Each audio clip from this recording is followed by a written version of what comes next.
the thing about my mom's restaurant was that I was able to meet all these people before I ever worked with them or knew them. So they would come to the restaurant afterwards? They would or go before and eat because it was a soul food restaurant. And then that was the closest restaurant to the venues? the venue, to the auditorium. There's only one place. So every time these Roger, Zapp, Lionel Richie, Commodores, Earth, Wind and Fire, all these people, I seen them when I was little in my mom's restaurant.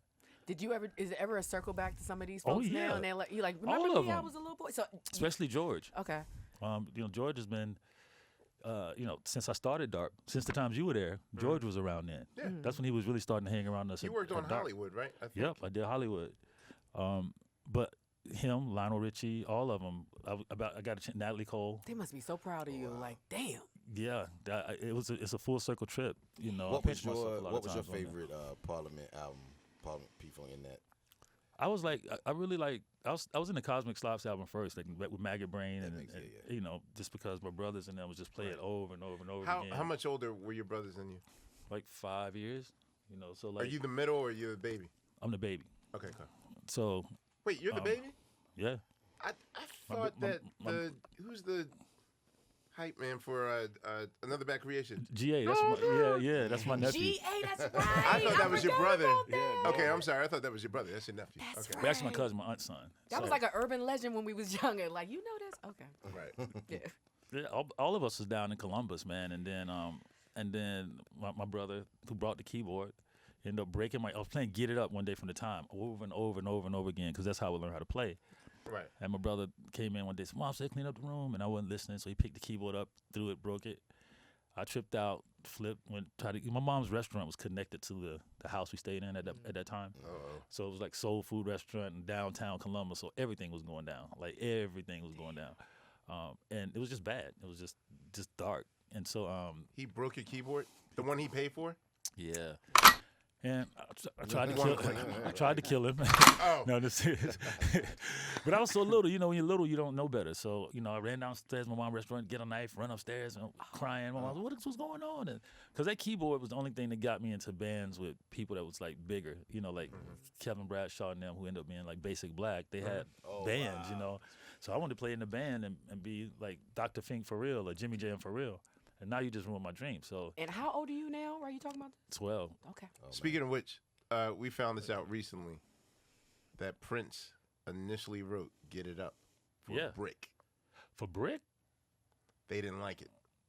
Oh my Morris God. just laid it on us on his episode. Oh that my God! I was a straight up fanatic. I was a Prince time fanatic. I was such a fanatic. That's how I learned to play everything. Because I would go Right. home every day and learn Get It Up solo. I would go home every day and learn Cool. Go home every day and All just be those like keywords. girl and all that, Yeah. all this stuff. And I was so little that you just sat there and did it over and over and over and over and over again. And by the time I got to be 12, I was really good. By the time he broke my keyboard, that's what made me move to Atlanta. Because I told my mom, I was like, yo, because it's a Greyhound bus station around the street. So after he broke my keyboard, I went to that bus station. I'm like, I'm going to Atlanta. But you 12, so Yeah. I don't understand how that. Well, she didn't either at first. Okay. you ran away with. You announced that you're running away from home. We all do Oh, yeah. that, but And not to then- the bus but station. I Could was- they stop you? I went to the bus station. I'm waiting on the bus. Like and it's late at night. So my mom was like, "Yo, what are you doing?" Like, he broke my keyboard. I can't be a big producer. I got to get to Atlanta. And she was like, "What?" And what Like, you getting to in Atlanta for? Because at the time, Because my Atlanta's auntie, different. but yeah. my auntie lived up here, and it was still not there. And I knew something else could happen here. Okay. Okay. Like you still had Brick, and you still had Cameo, and you still had SOS Band, and like, Atlanta rhythm sections, and all this stuff was going on back But then. in your mind, like, at least if I'm 12, what I knew of Atlanta like when Bobby Brown came down, then I was like, okay, something's about to happen. But before then, Right. the only person I knew that like bragged about Atlanta back then was Peebo Bryson. Peebo Bryson and But- Cameo. Right, but I didn't know even like not even reading the labels. Like, I'm just saying that. Why? Again, you're 12, so I'm glad you kind of went next door instead of like New York. 2,000 miles away. Why was New York or Hollywood not on your radar? Because I've been to Atlanta, we would come up on the weekends, and they had the biggest music store, like Rhythm City or something it was called. And like, so you look at the Yellow Pages, and it was like, that was the closest dream I could see for real. It was like, if I get up there, I can go to the music shops, I can do this, I can do that. But I just knew that Columbus wasn't the place for it. And so my mom came the next day. She came and said, look, okay, it's late at night.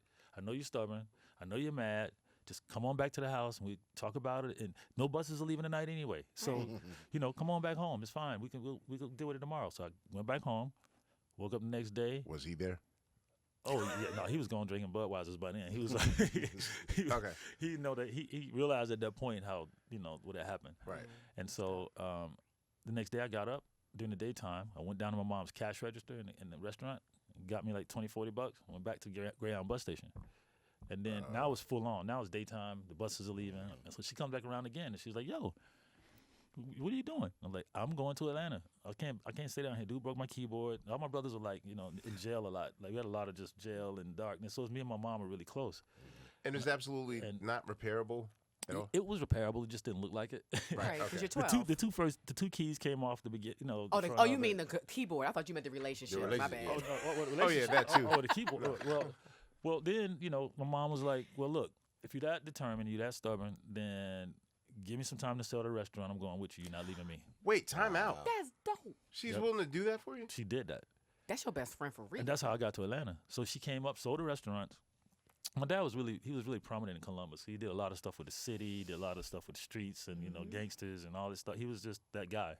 So I was just like, nothing's down here for us except for legacy that he left and some problems with police and all this kind of stuff. Let's just go. And so we left, came to Atlanta. She got a job at Po Folks on Old National. I moved to College Park. And she didn't even know how much money to ask for because she was always self-employed in a little restaurant. And so she started making $12,000 a year. And I started going to school sometimes. How long was that period between the bus station and y'all actually moving? About almost 8 months to a year. Oh wow. Okay, that's good. She was Like ready. time when she was like, all right, let me situate it. Let me figure it out. Where am I going to work? How Let's do I make a sell plan. this? How do I, because my father, he got killed in front of us when I was 2, right? Because What? he had his nightclub and his restaurant, and this dude had a dream or something, and he was a friend of his that my uncle beat him with a pipe or something crazy, but just some craziness, and he came down to shoot my uncle at the restaurant. My dad was standing in the door. So he shot him first, and then came in where I was playing with my uncle, came in and shot my uncle, and then jetted. So, they called him, he went to jail, but then my dad didn't end up making it. My mom had to take over the club and take over the responsibility of the nightclub and the restaurant. Now, the nightclub is full of all the politicians I know now in Atlanta, pimps, street hustlers, Gene Griffin, That Gene Griffin? That Gene Griffin was part of my growing up too with my dad.